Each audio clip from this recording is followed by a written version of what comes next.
Hello everyone, welcome to विश्वास classes.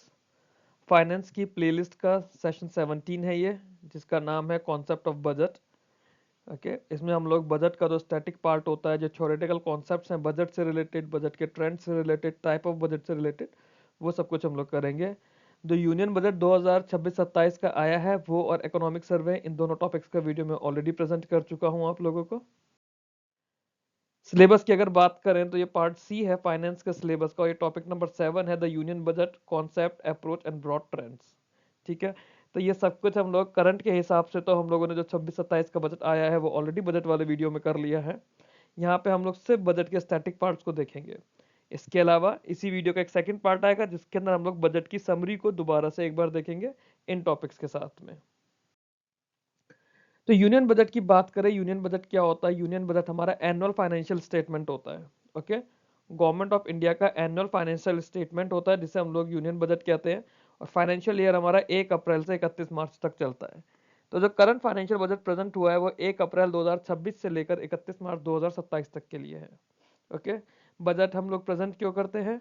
क्योंकि ये article 112 of the constitution of India में दिया हुआ है, जिसके अंदर पार्लियामेंट के सामने एनुअल फाइनेंशियल स्टेटमेंट प्रेजेंट करना होता है। तो जो बजट होता है हमारा, बेसिकली वो बजट नाम हमारे लिए कॉन्स्टिट्यूशन में कहीं नहीं है, वो हमारा एनुअल फाइनेंशियल स्टेटमेंट है। यूनियन बजट क्या बताता है? यूनियन बजट गवर्नमेंट की फिस्कल पॉलिसी के बारे में बताता है। क्या बताएगा? गवर्नमेंट की फिस्कल पॉलिसी क्या है, जिसके अंदर वो बेसिकली बताता है कि गवर्नमेंट पब्लिक रिसोर्सेज को किस तरह से यूटिलाइज करना चाहती है, किस तरह से किस सेक्टर में एलोकेट करती है। एम क्या होता है? इकोनॉमिक ग्रोथ, सोशल वेलफेयर और मैक्रो इकोनॉमिक स्टेबिलिटी। बजट जो किया जाता है मिनिस्ट्री ऑफ फाइनेंस करती है on behalf of the government of India. At present हम लोग बात करें तो मैडम निर्मला सीतारमन हमारी मिनिस्टर ऑफ फाइनेंस है, और उन्होंने बजट प्रेजेंट किया है। ओके, आगे चलते हैं। जो यूनियन बजट होता है एक इनकम रिडिस्ट्रीब्यूशन का एक तरह का इंस्ट्रूमेंट होता है।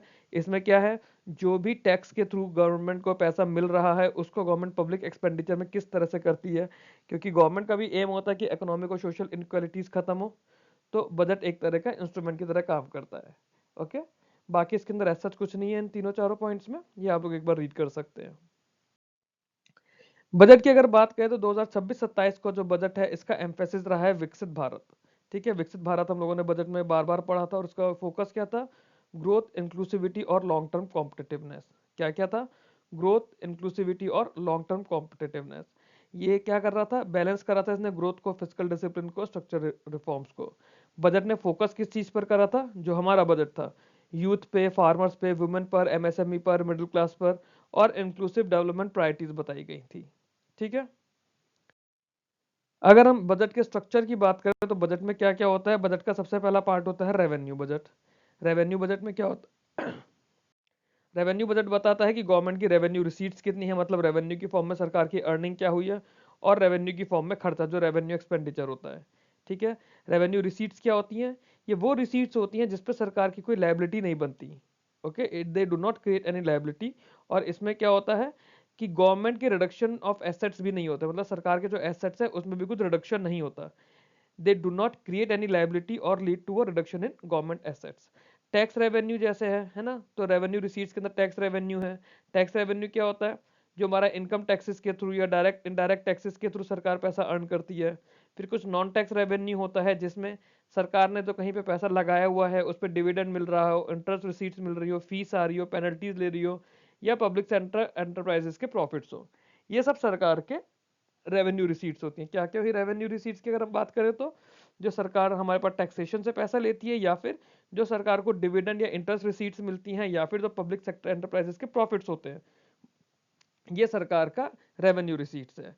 रेवेन्यू एक्सपेंडिचर की बात करें तो इसके अंदर क्या है? ये वो खर्चा होता है जिसके अंदर कोई फिजिकल या फाइनेंशियल एसेट क्रिएट नहीं हो रहा।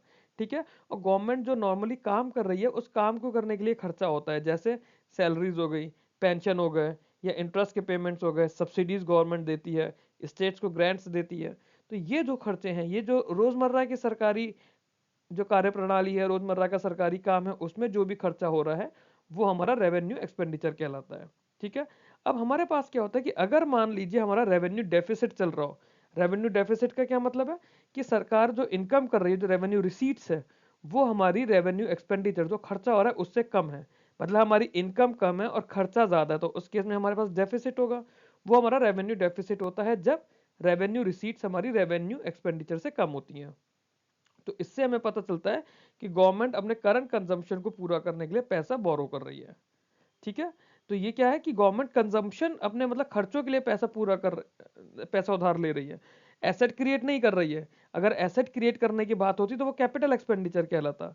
रेवेन्यू डेफिसिट हमें बताता है कि सरकार का जो अर्निंग हो रही है रेवेन्यू की फॉर्म में, और रेवेन्यू की फॉर्म में जो खर्चा हो रहा है, तो सरकार की अर्निंग खर्चों को पूरा नहीं कर पा रही है, जिसके लिए सरकार को कभी लोन लेना पड़ रहा है तो कभी कुछ। क्लियर? आगे चलते हैं।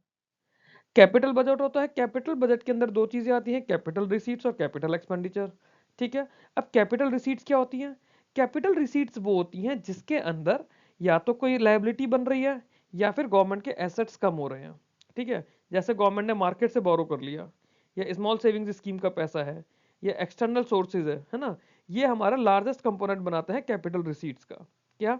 हमने बाहर से पैसा लोन लिया, मार्केट से पैसा लोन लिया, या गवर्नमेंट की जो सेविंग्स में हम लोग जैसे पैसा लगाते हैं, तो वो भी सरकार के लिए एक तरह से बोरोइंग होती है। अब जैसे डिसइन्वेस्टमेंट की प्रोसीड्स है या लोन की रिकवरी है जो गवर्नमेंट देती है, उन्हें नॉन डेट कैपिटल रिसीट्स बोला जाता है। जो डिसइन्वेस्टमेंट प्रोसीड्स है ना, डिसइन्वेस्टमेंट प्रोसीड्स में क्या हो रहा है कि सरकार अपनी हिस्सेदारी बेच रही है, recovery of loans granted by the government है, उसमें जो पैसा रिकवर हो रहा है, उन्हें हम लोग नॉन डेट कैपिटल रिसीट्स कहते हैं। अब जो कैपिटल एक्सपेंडिचर है, कैपिटल एक्सपेंडिचर क्या क्या होता है? जिसके अंदर फिजिकल एसेट बनता है। देखो, जो आपकी कैपिटल रिसीट्स है, रिसीट्स आपकी लायबिलिटी बना रही हैं या फिर गवर्नमेंट के एसेट्स को कम कर रही है। बट कैपिटल एक्सपेंडिचर की बात करते हैं तो इसमें एसेट बन रहा है, या तो फिजिकल बनेगा या फाइनेंशियल बनेगा, और जो एग्जिस्टिंग लायबिलिटीज है वो कम होगी। मतलब रिसीट्स की हम लोग जब बात करते हैं तो रिसीट में लायबिलिटी बढ़ती है, एसेट कम होता है। कैपिटल एक्सपेंडिचर की बात कर रहे हैं तो इसमें लायबिलिटीज कम हो रही है और एसेट्स बढ़ रहे हैं। ठीक है, अब कैपिटल एक्सपेंडिचर के अंदर क्या होता है? जैसे सरकार ने कुछ इंफ्रास्ट्रक्चर बनाया, रोड्स हो गए, रेलवेज हो गए, पावर प्लांट लगाया, इरिगेशन के लिए कुछ करा, या पब्लिक सेक्टर एंटरप्राइजेज में पैसा इन्वेस्ट करा। क्यों? क्योंकि यहाँ पे सरकार का एसेट बन रहा है। इन चीजों से विद द लॉन्ग टर्म सरकार को कुछ ना कुछ पैसा ही मिलेगा, वन वे और the other. Higher capital expenditure prefer किया जाता है लॉन्ग टर्म ग्रोथ के लिए। जब हम लॉन्ग टर्म इकोनॉमिक ग्रोथ की बात करते हैं तो वहां पे हायर कैपिटल एक्सपेंडिचर किया जाता है। ठीक है, क्यों? क्योंकि इसका मल्टीप्लायर इफेक्ट होता है और प्राइवेट इन्वेस्टमेंट भी इससे आने लगता है। ठीक है, आगे चलते हैं। अब बजट में कुछ हमारे डॉक्यूमेंट्स होते हैं, जैसे क्या क्या होता है? द बजट स्पीच, जो कि गवर्नमेंट का इकोनॉमिक असेसमेंट बताता है, पॉलिसी प्रायोरिटीज बताता है, और मेजर फिस्कल प्रपोजल जो आने वाले साल के लिए है वो बताता है। फिर इसके बाद आता है फाइनेंस बिल। फाइनेंस बिल के अंदर होता है proposals related to taxation, tax change, tax slabs के अंदर कोई चेंजेस आ रहे हैं वो, एग्जाम्पशन और कंप्लायंस प्रोविजंस। फिर एक अप्रोप्रिएशन बिल होता है। अप्रोप्रिएशन बिल क्या होता है? It authorises government to withdraw money from the consolidated fund of India to meet expenditure requirements. तो दो फंड होते हैं सरकार के, एक होता है कंसोलिडेटेड फंड और एक होता है कंटिजेंसी फंड। ठीक है, तो सरकार के जो रेगुलर वे के खर्चे होते हैं वो कंसोलिडेटेड फंड से किए जाते हैं। ठीक है, और जो सरकार के पास कभी कुछ इमरजेंसी वगैरह आ गई वो कंटिजेंसी फंड से किया जाता है। तो जो एक्सपेंडिचर प्रोफाइल होती है ना, सॉरी, हमने बजट स्पीच देख लिया, फाइनेंस बिल देख लिया, अप्रोप्रिएशन बिल देख लिया। फिर एक एक्सपेंडिचर प्रोफाइल होती है। एक्सपेंडिचर प्रोफाइल बताती है कि हर मिनिस्ट्री, सेक्टर और स्कीम्स के लिए डिटेल्ड ब्रेकअप क्या है। ठीक है, और रिसीट बजट, जो रिसीट्स होती हैं बजट की, वो बताती हैं कि सोर्सेज ऑफ रेवेन्यू क्या है, बोरिंग स्ट्रेटेजी क्या है, और ट्रेंड इन रिसीट्स ओवर टाइम क्या रहा है। तो ये पांचों पॉइंट्स आपको पता होने चाहिए। ठीक है, बजट की speech, finance bill, appropriation bill, expenditure profile और रिसीट्स बजट। ठीक है, ये बजट के इंपॉर्टेंट डॉक्यूमेंट्स होते हैं। यूनियन बजट की अप्रोच कैसी कैसी सी होती है, जरा इन्हें भी देखते हैं। तो यूनियन बजट की अप्रोच को हम लोग काफी सारे पॉइंट्स में डिस्कस करेंगे। सबसे पहला होता है हमारा growth oriented approach. Union budget की अप्रोच होती है ग्रोथ ओरिएंटेड। ठीक है, अब ग्रोथ ओरिएंटेड अप्रोच कैसे लेता है? वो पब्लिक इन्वेस्टमेंट को स्टिमुलेट करता, मतलब पब्लिक इन्वेस्टमेंट की हेल्प से स्टिमुलेट करेगा इकोनॉमिक एक्टिविटीज को और लॉन्ग टर्म प्रोडक्टिव कैपेसिटी को। The union budget adopts a growth oriented approach by prioritizing public investment to stimulate economic activity and long term productive capacity। Public investment से मतलब है जो सरकार का पैसा है, सरकार उस पैसे को इन्वेस्ट कर रही है, क्योंकि सरकार का जो पैसा है एक्चुअली में वही पब्लिक मनी होता है। तो सरकार उस पैसे को अलग अलग तरीके से इन्वेस्ट कर रही है। इसमें कैपिटल एक्सपेंडिचर किया जाता है, जो हमने अभी पीछे डिस्कस करा था ना कि इकोनॉमिक ग्रोथ के लिए, लॉन्ग टर्म इकोनॉमिक ग्रोथ को मद्देनजर रखते हुए हमें कैपिटल एक्सपेंडिचर करना पड़ता है। तो capital expenditure is emphasised in the budget as it leads to the creation of durable assets. जैसे कि इंफ्रास्ट्रक्चर हो गया जो कि प्रोडक्टिविटी और कॉम्पिटिटिवनेस इकोनॉमी में बढ़ाती है।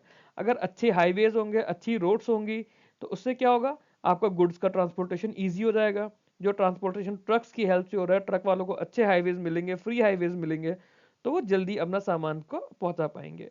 रेलवेज बढ़ेगी तो लोगों का ट्रांसपोर्टेशन होगा, लोगों को जॉब मिलेगी उस सेक्टर में। मोर और लेस क्या होगा कि धीरे धीरे आपकी इकोनॉमिक एक्टिविटीज बढ़ेंगी।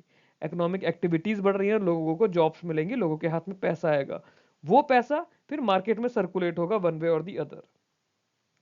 Higher government capital spending is intended to crowd in private investment by improving demand conditions and reducing logistical and transaction costs. जब गवर्नमेंट अगर कैपिटल एक्सपेंडिचर अच्छा करती है तो अलग अलग तरीके से प्राइवेट इन्वेस्टमेंट भी आने लगता है। ठीक है, ऐसे समझ लीजिए कि एक हाईवे बनाया, ठीक है, लेट से 500 किलोमीटर का कोई एक हाईवे बना दिया, लेट से दिल्ली से लखनऊ तक का बना दिया। अब इसमें क्या होगा, वो हाईवे मल्टीपल सिटीज से होता हुआ निकलेगा। नो डाउट एक बार का खर्चा बहुत आएगा, बट देन उस हाईवे पे आप अलग अलग टेंडर निकालोगे, उस हाईवे पे एडवर्टाइजमेंट होगा, उस हाईवे पे कुछ जगह रेस्टोरेंट्स बनेंगे, उस हाईवे की हेल्प से आप कुछ छोटे छोटे टाउन्स बसाओगे, वहाँ पे इंडस्ट्रीज आएंगी, तो प्राइवेट इन्वेस्टमेंट आया, लोगों को जॉब्स मिली। Even with in that highway या फिर ऑन दैट हाईवे आप टोल प्लाजा लगाओगे, वहाँ पे 10 लोग 15 लोग अगर एक टोल प्लाजा पर भी काम कर रहे हैं और आपने 6 टोल प्लाजा लगा दिया, आपने 100 लोगों को नौकरियां दे दी हैं। फिर उसकी मॉनिटरिंग भी होगी तो और उससे एम्प्लॉयमेंट जनरेट होगा। तो ओवरऑल क्या हुआ, आपकी इकोनॉमिक एक्टिविटीज बढ़ी। तो जो ग्रोथ ओरिएंटेड अप्रोच होती है, it focuses on sector with high multiplier effect, जैसे ट्रांसपोर्टेशन हो गया, एनर्जी हो गया, डिजिटल इंफ्रा हो गया, या फिर अर्बन डेवलपमेंट हो गया। ठीक है, budget supports growth by encouraging innovation, entrepreneurship and industrial expansion through policy support and financial incentives. Welfare inclusive approach होती है। वेलफेयर इंक्लूसिव अप्रोच के अंदर क्या होता है कि जो रिसोर्सेज हैं उन्हें सोशल प्रोटेक्शन और इंक्लूसिव डेवलपमेंट के अंदर लगाया जाता है। बजटरी प्रोविजंस होते हैं जो वल्नरेबल सेक्शन ऑफ सोसाइटीज होते हैं। यूजुअली हमारे यहाँ वल्नरेबल सेक्शन ऑफ सोसाइटीज क्या है, एससीज, एसटीज, ओबीसी जो हमारी स्पेशल कास्ट है, इसके अलावा सीनियर सिटीजन एंड विमेन, या फिर जो हमारी ट्राइब्स होती हैं, ये हमारे वल्नरेबल सेक्शन ऑफ सोसाइटीज होते हैं, including poor, farmers, women, children, senior citizen and marginalised communities. Social sector के अंदर क्या होता है, जो health, education, nutrition, housing, sanitation, इन चीजों पर खर्चा किया जाता है to improve human capital formation. तो बजट जो होगा वो इंक्रीजिंगली एम्फसाइज करता है targeted welfare delivery to ensure that benefits reach intended beneficiaries. Direct benefit transfer mechanisms होते हैं इसके अंदर, जैसे हमारी गवर्नमेंट लेकर आई है, सो दैट लीकेजेस ना रहे, एफिशिएंसी बढ़ जाए और ट्रांसपेरेंसी आ जाए सब्सिडी डिलीवरी होने में। ठीक है, fiscal prudence approach. Fiscal prudence approach में क्या होता है, union budget adopts a fiscal prudence approach to ensure sustainability of public finances over the medium to long term. ठीक है, फिस्कल प्रूडेंस के अंदर क्या रहा है कि सरकार को तमीज से खर्चा करना, ये नहीं कि कुछ भी मनगढ़ंत खर्चा कर दिया, मतलब sustainability of public finances over the medium to long term. Fiscal deficit जो होता है ना, fiscal deficit targets are used as key anchors to balance growth needs with macro economic stability. ऐसा ना हो कि आपकी फिस्कल डेफिसिट बहुत ज्यादा बढ़ता चला जाए, पता चला 10%, 15%, 20% हो गया। बजट जो होगा, it aims to reduce excessive reliance on borrowing by improving revenue mobilisation and expenditure efficiency. तो फिस्कल प्रूडेंस अप्रोच के अंदर क्या होता है, जो बजट होगा ना हमारा, वो हम कितनी उधारी पे हम लोग काम कर रहे हैं उसे रिड्यूस करके रेवेन्यू मोबिलाइजेशन और एक्सपेंडिचर एफिशिएंसी बढ़ाने पे बात करेगा। डेट सस्टेनेबिलिटी कंसीडरेशंस होते हैं इसके अंदर जो बजट डिसीजंस को इन्फ्लुएंस करते हैं। ठीक है, और medium term fiscal planning frameworks use किए जाते हैं। उसमें क्या होगा, आपकी प्रिडिक्टेबिलिटी और क्रेडिबिलिटी जो होगी फिस्कल पॉलिसी की, वो आप देख सकते हो, प्लान आउट कर सकते हो। Medium term fiscal planning framework कहाँ लिया जाता है, फिस्कल प्रूडेंस अप्रोच के अंदर। आगे चलते हैं। रिफॉर्म ओरिएंटेड अप्रोच बजट होती है, मतलब बजट का एक होता है। इसके अंदर क्या होता है, जो हमारा बजट होता है ना, वो एक इंपॉर्टेंट इंस्ट्रूमेंट होता है for introducing structural and institutional reforms in the economy. क्योंकि जो भी हमारे स्ट्रक्चर या इंस्टीट्यूशनल रिफॉर्म्स हैं वो बजट के थ्रू ही इकोनॉमी में लेकर आते हैं।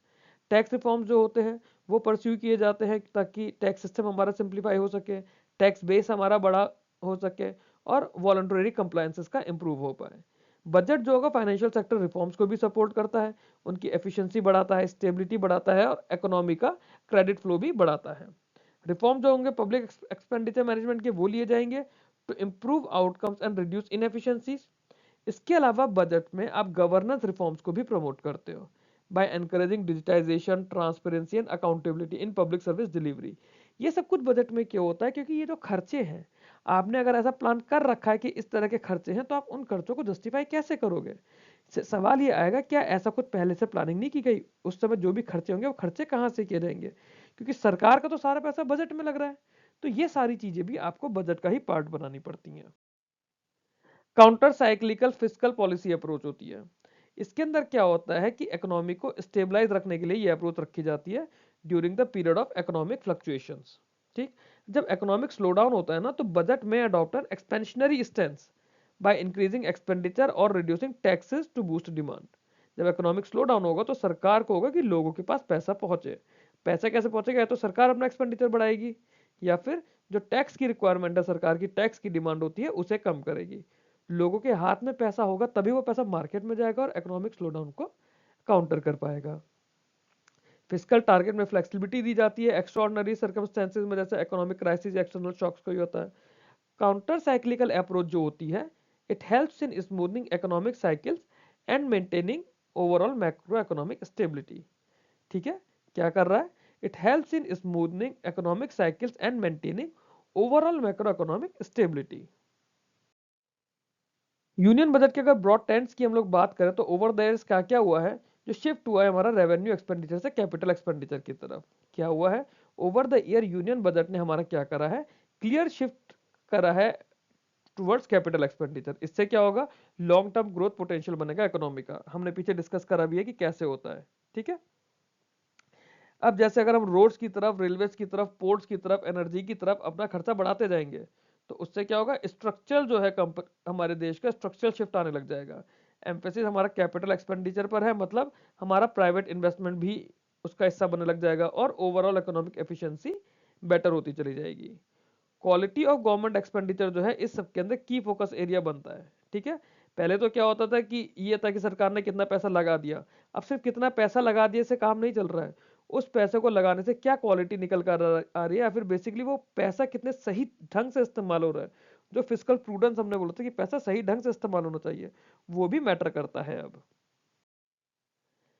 Rationalisation and target of subsidies. ठीक है, तो यूनियन बजट ने क्या करा? यूनियन बजट है progressively move towards rationalization of subsidies to reduce fiscal burden and improve efficiency. जैसे सरकार ने कोशिश की है सबको सब्सिडी देने से अच्छा है जो डिजर्विंग लोग हैं सिर्फ उन्हें सब्सिडी मिले। ऐसा ना हो कि कोई भी आए और सब्सिडी लेता चला जाए। सब्सिडीज जो है now they are increasingly targeted towards intended beneficiaries, और इसके लिए सरकार ने क्या करा? सरकार डीबीटी लेकर आई, direct beneficiary transfer, rather than being universally provided। ठीक है, टेक्नोलॉजी इनेबल्ड आइडेंटिफिकेशन होने लग गया, डिलीवरी मैकेनिज्म्स होने लग गए, जिससे कि जो लीकेजेस होती थी या डुप्लीकेशन होती थी वो चीजें हट गई। Shift from price based subsidies to income और service based support reflects a structural improvement in welfare delivery. ठीक है, rationalise subsidies continue to fiscal consolidation while preserving social protection objectives।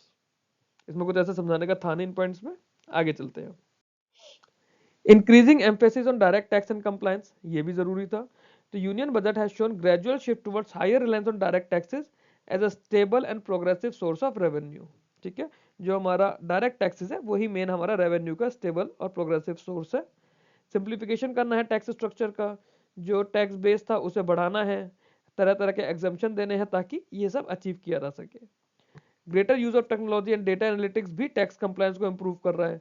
जैसे अब क्या, अब आपका आधा से ज्यादा प्रीफेस डेटा आ जाता है आपका।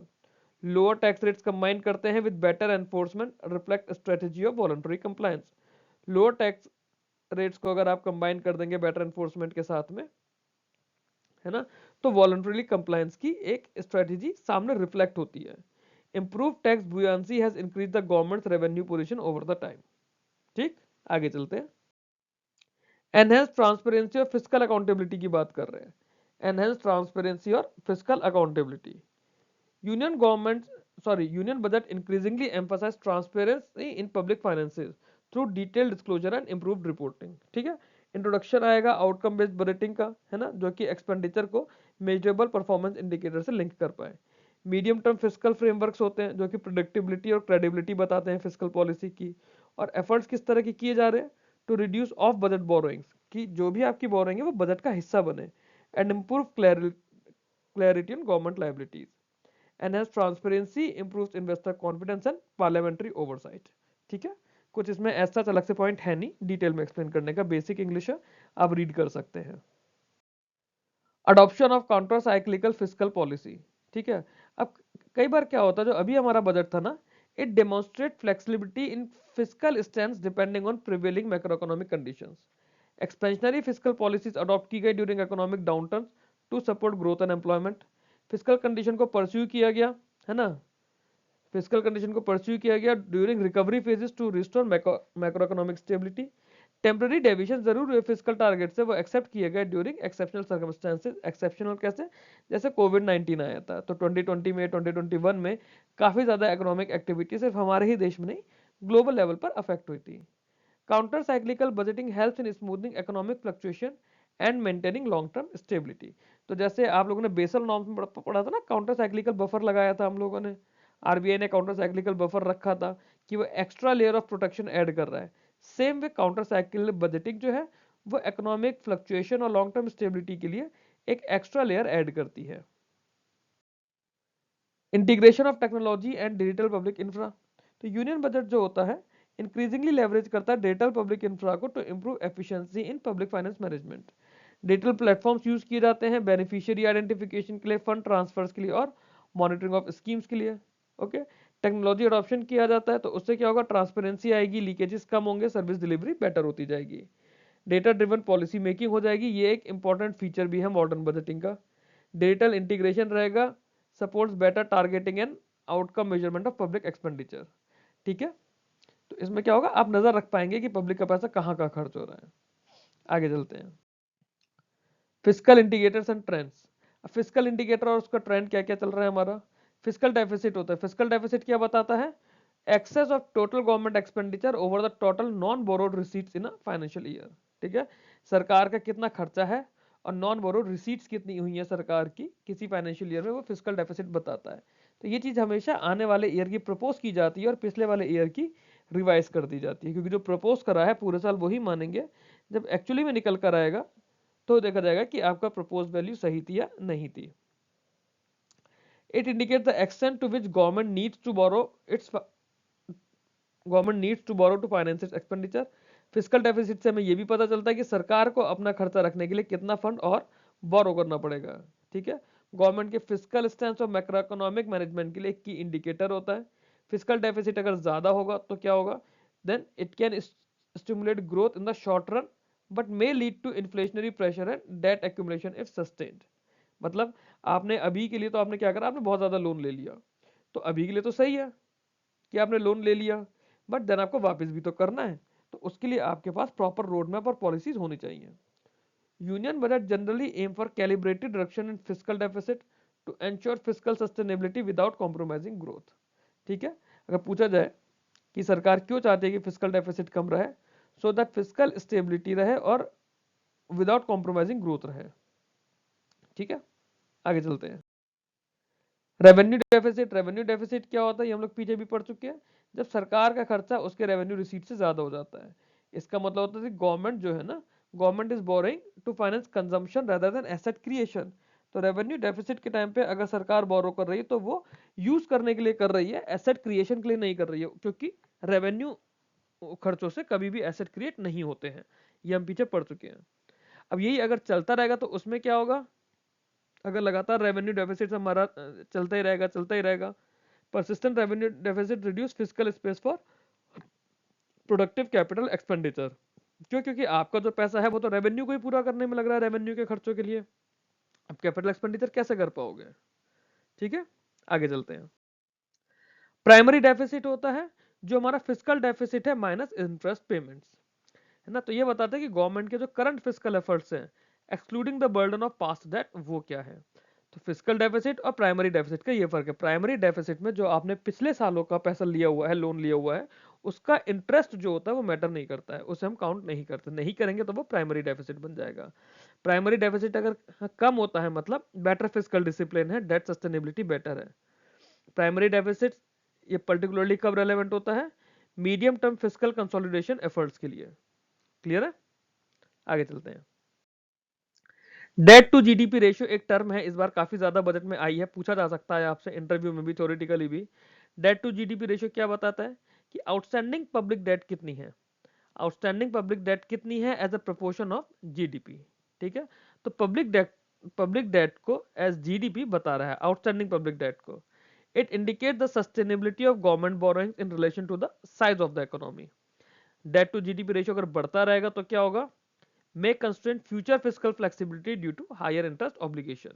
तो डेट टू जीडीपी रेशियो ये भी बताता है कि हमारे जीडीपी के रेस्पेक्ट में हमने कितना पैसा उधार लिया हुआ है, जितना ज्यादा पैसा उधार लिया होगा उतना ही ज्यादा हमें उसका इंटरेस्ट पे आउट भी करना पड़ेगा।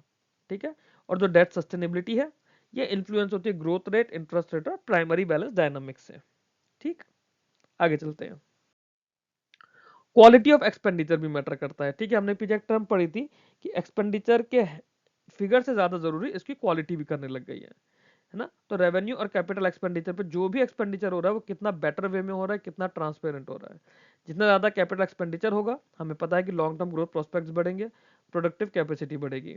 अगर रेवेन्यू एक्सपेंडिचर हमारा बहुत ज्यादा होगा उस केस में क्या होगा, जो सरकार की क्या बोलेंगे, जो सरकार की एबिलिटी है ना to invest in growth enhancing assets, मतलब जो सरकार कैपिटल एक्सपेंडिचर क्रिएट कर सकती है वो ही नहीं होगा, क्योंकि सरकार में तो पैसा उतना ही है ना। अब उस पैसे को आप कहीं भी खर्च करा लो, चाहो तो रेवेन्यू में करा लो, चाहो तो कैपिटल में करा लो। Union budgets increasingly focus on improving expenditure quality rather than only controlling expenditure size. Better expenditure quality supports fiscal consolidation alongside economic growth. ठीक है, इसमें ऐसा कुछ नहीं है, दो तीन पॉइंट्स में आप लोग खुद से रीड कर सकते हैं। आगे चलते हैं। मीडियम टर्म फिस्कल फ्रेमवर्क होता है और ट्रेंड्स होते हैं, उसके अंदर क्या होता है, union budget presents medium term fiscal projection to enhance transparency and predictability. Medium term framework जो होते हैं they help in align annual budgets with long term fiscal objectives. Fiscal indicators को असेस किया जाता है over multi year horizon rather than in an isolation for a single year. इससे क्या होता है, पॉलिसी क्रेडिबिलिटी और मार्केट कॉन्फिडेंस बढ़ता है। Medium term planning enables smoother adjustment to fiscal consolidation targets. ठीक है, मीडियम टर्म से हमें यह पता चलता है कि बजट हमारा सही डायरेक्शन में काम कर रहा है या नहीं कर रहा है। बेसिकली मोटे मोटे तौर पे इसका मतलब ये है। ठीक है, आगे चलते हैं। अब अगर रोल ऑफ यूनियन बजट की बात की जाए हमारा इकोनॉमिक डेवलपमेंट में क्या है, तो रिसोर्स एलोकेशन और प्रायोरिटी सेटिंग ना एक बहुत इंपॉर्टेंट रोल होता है कि जो पब्लिक रिसोर्सेज है वो कहाँ एलोकेट करने हैं, ठीक है, किन सेक्टर्स में करना है और प्रायोरिटीज उसमें से क्या क्या है, ये बजट के थ्रू हमारा क्लियर होता है इकोनॉमिक डेवलपमेंट के लिए। Budgetary allocation reflects government priorities in area such as infra, agriculture, manufacturing, services and social development. जो बजट होता है वो डायरेक्टली रिसोर्सेज को toward sector with high growth and employment potential provide करता है। ठीक है, फिर इंटरनल सेक्टोरल और इंट्रा सेक्टोरल एलोकेशन दिए जाते हैं ड्यूरिंग, है ना, मतलब ये हमारे दिए जाते हैं लॉन्ग टर्म स्ट्रक्चरल ट्रांसफॉर्मेशन के लिए। जब हमने किसी एक सेक्टर को दे दे कि इंफ्रा सेक्टर में देनी है, अब इंफ्रा सेक्टर में कितना कितना कहाँ कहाँ देना है वो हमें पता चलता है धीरे धीरे बजट के थ्रू। इफेक्टिव रिसोर्स एलोकेशन रहेगा बजट के थ्रू तो इकोनॉमिक एफिशिएंसी बढ़ेगी और रीजनल डेवलपमेंट भी बैलेंस रहेगा। इकोनॉमिक ग्रोथ को प्रमोट करना ये भी हमारे बजट का होता है। इसके अंदर क्या है, budget supports economic growth by stimulating aggregate demand through public expenditure and tax policy, जो हमने पीछे भी पढ़ा है।